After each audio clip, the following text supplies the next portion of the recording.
Race number 7 takes the Superfund Euro 3000 Championship to France, but on the Dijon Prenois circuit, the men to watch are the Brits.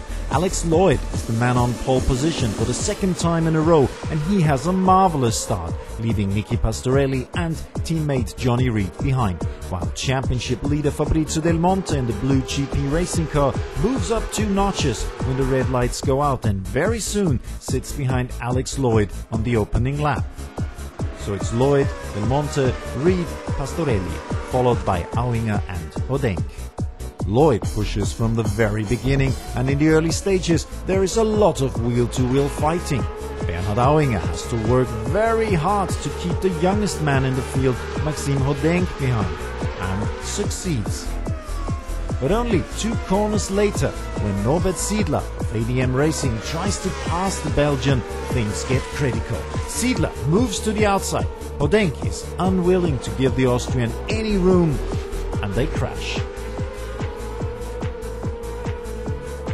Siedler taking unnecessary risk, and the strong Austrian is out on lap 2 with a broken rear suspension and most likely also out of championship contention. After 6 laps it becomes a John Village Automotive 1-2 when Johnny Reed flies past Fabrizio Del Monte on the start-finish straight, and the Donington winner from New Zealand then starts chasing his teammate, who has got a considerable gap now.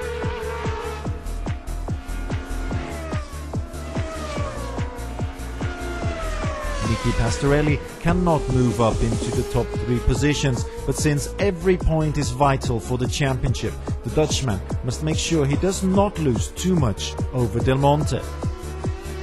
In the final stages, Auinger and Fausto Ippoliti battle it out for 5th. The Italian looks super strong that day and eventually passes Auinger, who has won the Spa race, to move into 5th place. They go wheel to wheel, and that reminds spectators a little bit of René Arnoux and Gilles Villeneuve on the very same track 25 years ago. Alex Lloyd drives a magnificent race and cannot be beaten by anyone in Dijon that day. He brings home his first ever victory in Superfund Euro 3000, and what a race it has been, leading from flag to flag. It's a very demanding track. On the cars, the tyres go off very quickly, and physically as a driver.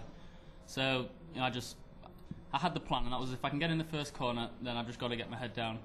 And that's what I did, and I just kept pushing and pushing and pushing, and just kept pushing throughout the race, every lap as if it was a qualifying lap, to try and get a gap that I was sort of pleased with and felt comfortable with. And that's what I did, and it worked out perfectly.